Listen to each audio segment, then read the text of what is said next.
Redditors and hiring positions. What small things immediately make you say no to the potential employee and why? For phone Skype interviews, don't Google every question I ask you to get the right answer. It's a dead giveaway when after every question there's 10 seconds of umming, and then a textbook answer. You'll be surprised how often this happens.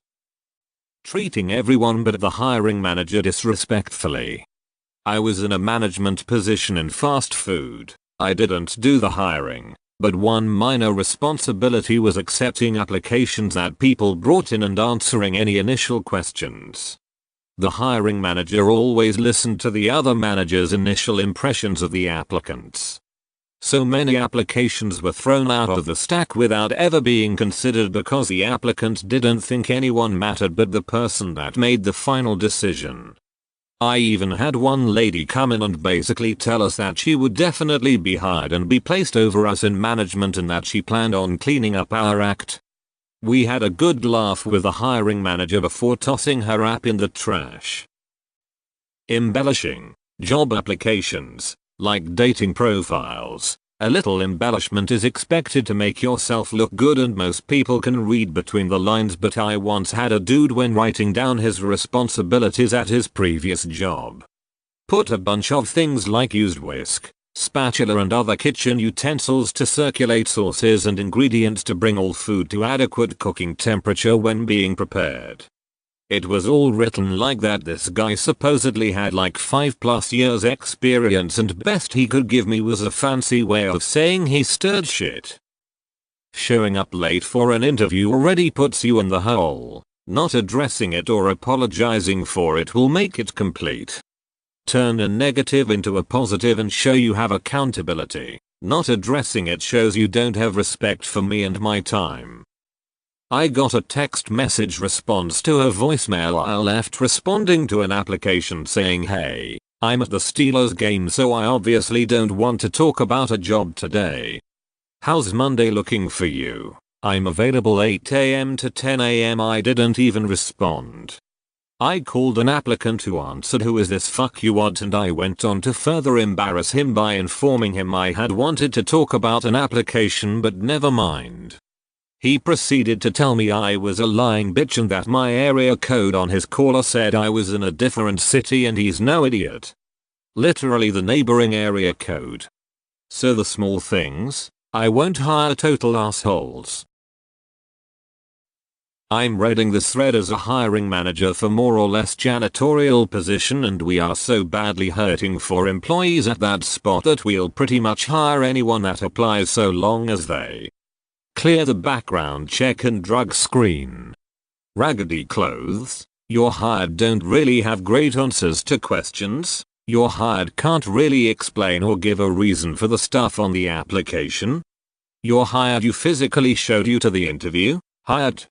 It's crazy that the people that interview the best show up dressed as well as they can be in their means and clearly want any job are more often than not the ones that get shot down because of background. Sucks that the ones getting hired over them quit 2 weeks in because they don't like cleaning things up. When I was a hiring manager it was quick responses to my questions. Good example of things I did like to see, when I asked one person a detailed question, the interviewee said, "That's not a question I get too often, but it's something I want to be tactful about." If I were to think about it for a second, Q response, it really impressed me how they were honest and very professional about not having an immediate answer, which happens day to day in the industry I was formerly in. If you annoy the hell out of me in an hour interview, there is no chance I want to work with you for 40 a week. Don't be a one-upper, that shit is annoying as hell. Let the interviewer set the tone of the interview. If the interviewer is very stoic and professional, match that. If they are joking around, set your tone accordingly. It is crucial that you can adjust to the tone of any meeting in my role. If you can't, you are going to cause more trouble than you are worth. In a lot of positions, knowledge is secondary to willing to learn, ability to communicate, and reality that you aren't perfect and will need to grow in the position if you aren't willing to do that, or cannot do the rest. Fuck off. I've hired a couple hundred folks over the years. Here are some do's and don'ts. An absolute deal breaker. Do not be late to the interview if you can't plan ahead for an interview. I can't trust you to plan ahead for much else. There is virtually no excuse that will work. Either it's such a catastrophic situation that means starting a new job isn't a good idea, or it's something that a plan C would have covered. And I've heard it all. Pro tip: stake out the interview place a couple days before at the same time of day. This will help you figure out traffic, streets, etc. and, seriously, write down, on paper, with whom you're interviewing and the exact job title for when you need to check in with security. If you lose your phone, you should still be able to find your way and meet with the right person. Check your grammar and punctuation over and over. Correspondence via emails should be professional, too. It's not a time to use shorthand, like you would in a text message to friends. Bad grammar in emails usually catches my attention right away, in a negative way. There was a young woman interviewing for a position with me who was very creative and extremely qualified. However, her written correspondence was so poor with me that I knew she'd do the same thing with external clients, and she didn't get the position because of this. 1. I'll usually hire someone who is coachable and has a great attitude over someone who might have more experience, but doesn't get along well with others. One's attitude really is a game changer, and I'm more prone to hire those with a positive outlook on life. 2. If you want an in with a company, don't always go straight to the top. Maybe reach out to a lower level employee and learn from them and get tips. I always take a look at candidates referred to me by internal employees, no matter how high they rank in the company. 3. Be genuine and authentic. I love candidates who straight up tell me, look, the last few years have been really hard for me. I jumped around jobs, and looking back, I realize I could have stuck them out longer, but I learned from the experience and I want to do better. We are humans, too. We get that life can be tough, so I appreciate people who are real and authentic.